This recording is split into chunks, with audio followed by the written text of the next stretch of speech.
and score with the best of them. I don't care who I'm lined up against. 48 points for Jimmy Butler. Curry off a screen, fakes, fires, stuck it. He just stuck it. Butler and Chef Curry put this Warriors team on their shoulders to get them that 7th seed. You appreciate how important it is to play meaningful games, and now we have a series that's going to be full of meaningful ones. All right, if you're just joining us, we opened the show today with about 10 minutes on a terrific performance by the Warriors' dynamic duo, Steph Curry, Jimmy Butler. Might not have been ideal for the Warriors to be in the play-in, but they get the huge win last night, and now their path might not be too bad. Our ESPN analytics in a best-of-7 series would have favored Oklahoma City to beat the Warriors 87% of the time. Instead, they avoid the Thunder. They get the Rockets. As you see, that's much closer to a 50-50 proposition. So we'll see if Steph and Jimmy and company are able to go forward. Meanwhile, we got a bunch of game ones on the way this weekend. Let's take a look at some more or less, brought to you by ESPN Sportsbook. Hey, Brian Windhorst, if I said Luka Doncic, 28.5 is the over-under for him in game one against Minnesota, you going more or less? I'm going more. Did anybody watch him play Minnesota last year in the conference finals? He averaged 33. Heck yes, I'm going more, and I expect Luka to be primed for this game. He's going to have a week and a half off. Man, I think he's going for big points in this series. Alan Hahn, the Greek Freak. It's Indiana and Milwaukee. 32.5 is the number for Giannis in game one. You go more or less? I go more because he's going to have to, and also the Pacers don't guard, especially in the paint, one of the worst paint defenses, and he's the best scoring in the paint. And in his 3 wins against Indiana this season, 34, 30, and 37. So he knows he has to carry the bulk of this offense. All right, and Knicks Pistons will open on Saturday as well. Windman, 26.5 is the number for Jalen Brunson. More or less? This is a tougher one, but I'm going with more in this one. The Pistons play tough defense. This is going to be a grinding series at times. The Knicks need Brunson, and they specifically need Brunson in the fourth quarters. I think he's going to rack up late points in these games. They were not the same team without him when he was out with that ankle injury. Now that he's back and he's going to have this week off to rest up, I think you're going to see Jalen Brunson going for big numbers. All right, so we made that a parlay on ESPN Bet. Those picks, Wendy and Alan just weighing in. If you agree, go to ESPN Bet for the Get Up More or Less parlay. You can take this priced at plus 597. Meanwhile, as far as the Knicks are concerned, Kendrick Perkins was on Alan Hahn's radio show earlier this week. He put all the pressure in New York on one man. I think Tom Thibodeau is under the most pressure probably any coach in the NBA. And the way that we're witnessing right now, coaches are losing their jobs. The back and forth that he had with Mikal Bridges, too many minutes, things to that nature. And I love Tibbs. He's my Mbutu brother for life, won a championship with him, but I got to call it like I see it. Tom Thibodeau at least have, at bare minimum, force a 7-game series against the Boston Celtics in order to keep his job.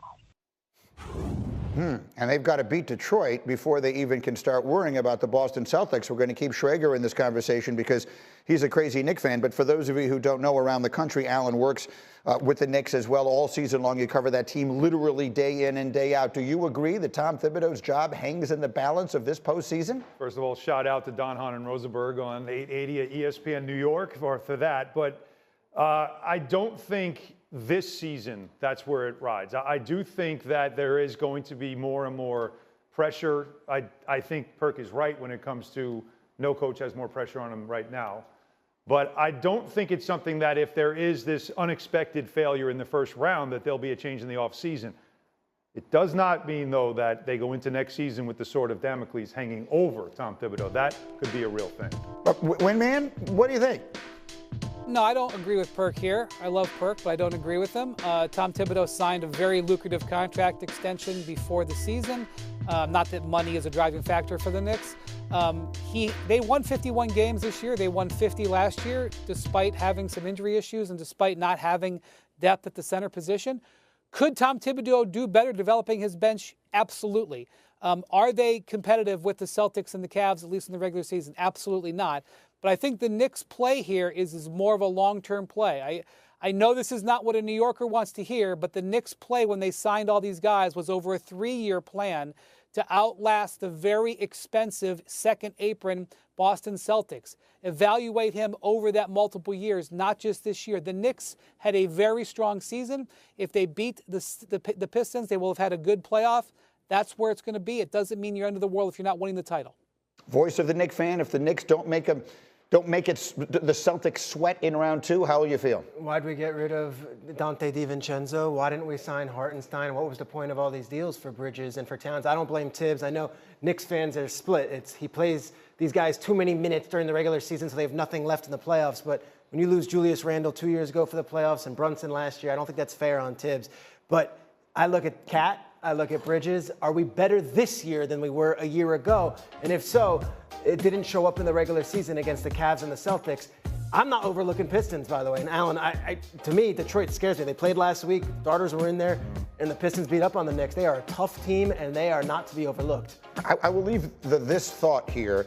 Tom Thibodeau is not a good coach. He's a great coach. And the reason that people have the wrong perception of Tom Thibodeau is that he actually treats the regular season like it matters. So, and when the postseason begins, his teams don't have another level to go to. They are already maxing out what they are capable of doing, whereas a lot of other teams are just sort of waiting until what they perceive to be important. So when people say they think Tibbs underachieves in the playoffs, that's actually not accurate. He overachieves in the regular season. He makes teams better in the regular season, and then people are saying, well, why is it they were so good in the regular season? Because all these other teams are waiting to step it up to another level. Tom Thibodeau's biggest strength is perceived as his biggest weakness. He cares more than a fan. I'll tell you that. He lives and breathes the job. This matters to him more than you can imagine.